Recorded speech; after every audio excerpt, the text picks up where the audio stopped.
This series we're going to talk about how it will appear to a buyer, whether they are agent or not agent, or about how is the journey of buying a new property. Especially, if they just have a kid. Today we have Sebastian and Tiffany with us, and they have come into a new season where their kid was born last year, and in 2025 they had a new growing kid and they bought a new property. So we'll discuss about this journey. So you are in for a treat. So how has it been for you all for the last few years? Actually, buying a property as an agent, what do you think? I find it more stressful. Stressful. Why? It's like the more you know, the more you're scared. Oh, yes, Sebastian. I think having to buy into the new launch project in this era, we feel that it's a good opportunity for us to experience what our clients go through and also to practice what we preach to our clients. So based on what we experience, right, we're able to advise better on the journeys that our potential clients will go through next time. So tell us about this. So what happened is you got into a project, the one-off agent, but before this, prior to this, you bought a resale property. Back then, what were your thoughts? That was your first property as a couple. What were your thoughts? We want to be in the market. So we want to do it as young as possible. But definitely being young, our budget is more constrained. The budget definitely is smaller. So with a smaller budget, we were shopping around based on that. Actually true, like a lot of times when even the market, a lot of us we realize that the first thing we must do is we must buy a new launch. But what if our budget or the circumstances at that point don't permit us, don't give us that option to buy into the environment? Is it important to start at that point of time? So was that what was going through your mind? To start first? I think our mindset was always to enter the market because the market doesn't wait for anybody. So if you want to plan our budget based on the new launch market, right, we probably need to wait another 2 to 3 more years. But by then, right, probably the price would have been higher than what we would have entered at. Shifted already. It would have been shifted already. So importantly, you entered into a property. How much did you buy? Less than $1 million. Less than Yeah. And then how much did you sell for? $1 million. So Yeah. who say resale cannot make money? Resale also can make money if you know how to do the price. Although the capital appreciation may not be so much, but at least when you exit, together with the rental income, it's also sizable and it gives you security because you buy with a property that's rental invested already. So subsequently, you decided to sell. So what project did you enter into? I say Can. Yeah. So we bought into Bloomsbury, a brand new launch. So other considerations did you all make before buying into this? I think we were actually comparing resale and new launch, like every buyer's on the market. They definitely see what the prices new launch versus resale, right? But this, of course, at the end of the day, also is about the entry price. Because if let's say we're going to buy into a resale market, right, every project prices has hit the new high already. Yeah, so our objective also at the end of the day is also to make money in all the investment that we make. Yeah, and if we're going to buy into a new launch market, right, every new launch, we are actually starting at the same price as everybody. Yeah, so it gives a better chance for a profit next time because everybody has the same price, the same goal in mind, right? Because everybody else starts at the same price. Yeah. So we keep talking about profit.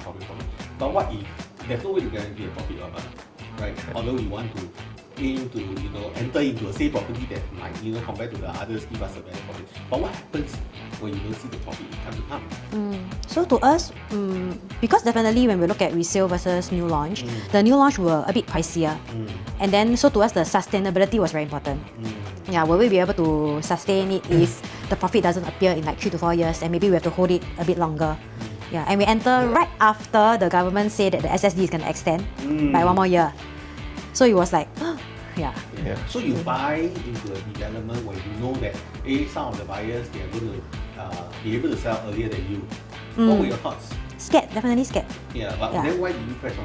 It used to be 4 years anyway. In Singapore's market, I think that 1 year wouldn't make much of a difference because most of the clients and the people that we know, they're not in for a flip. Not for a short flip. And even if it's 1 year, it doesn't matter because once we collect keys, right, we can even rent it out. Yeah, so we can actually cover the money installment, right, through the rental. Actually, conventionally, even when we were selling our property, right, when we have customers that are doing this, we're helping them to sell, right, isn't it so that in the past, we always tell them, hey, now the property has TOP, you can reach the SSD, but why not rent it out to increase your returns, and on top of that, while the other transaction will help to give up the price, so actually selling on the 3rd year or 4th year may not be a much difference, but more importantly, if you have someone selling on the 3rd year to help you rally up the price, would it be more possible that when you exit on the 4th year, you will reach a better high? because someone cushion for the price. You don't be the first to sell. Right? The problem is after TOP when you want to sell, you be the first to sell, then you ask yourself, did I sell at the highest? Yeah. And then after that, sometimes some of the owners will think that, hey, wow, by that time, then they start, after they sold, they start seeing other people based on their price to sell, and then they start selling higher. So it may not be a bad thing, but the reality I think for them is whether it's 3 years or 4 years, it doesn't matter. But most important thing is they are really locked in the current price.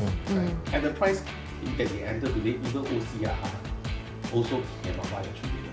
So when you see OCR selling a book to sell, that's the reality, right?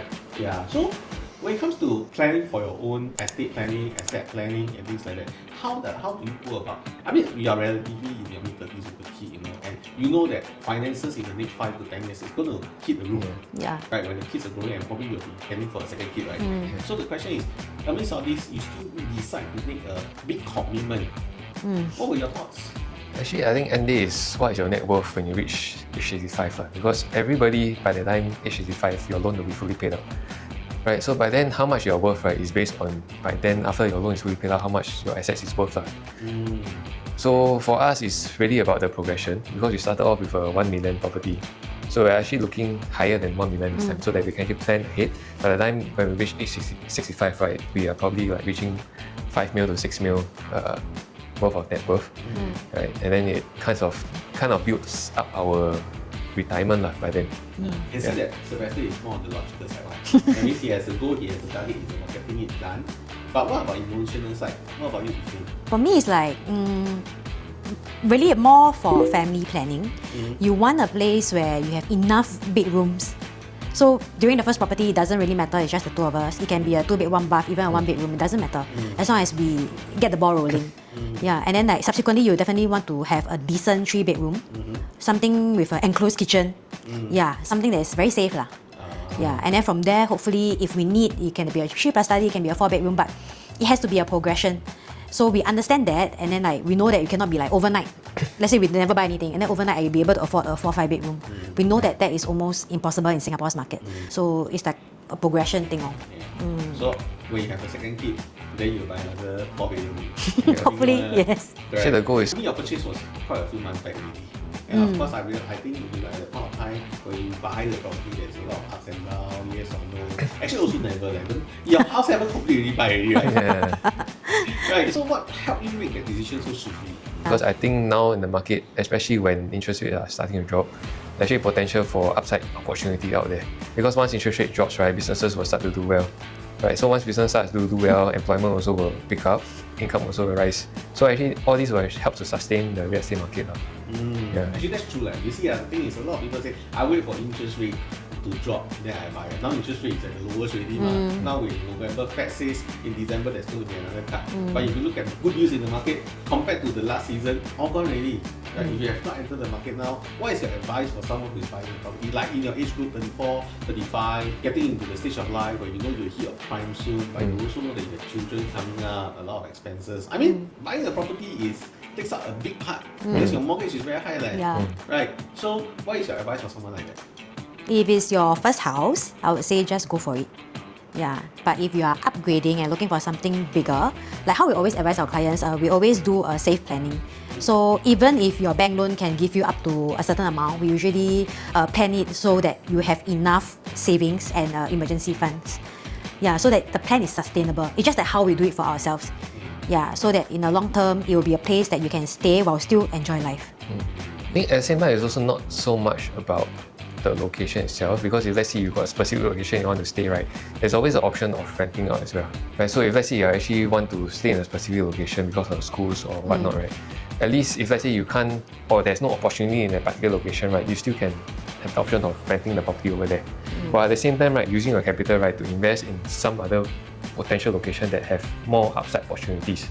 Yes, I think that's in a nutshell the basis of. I mean, at the end of the day, yes, it's true. You know, we want our lifestyle, we want vacation, we want to take the type of things we want. But when we are young, if we know how to apportion for the important things, as we come into middle age, right? Maybe my cycle when I'm like mid-40s, then we can start to enjoy the finer things of life. So I think this part of delayed gratification is very important. Yeah, so you work towards a more carefree and more youth-free environment as you age. Right? I think that's a good one. Kapei, man. Cheers. Cheers. Yeah.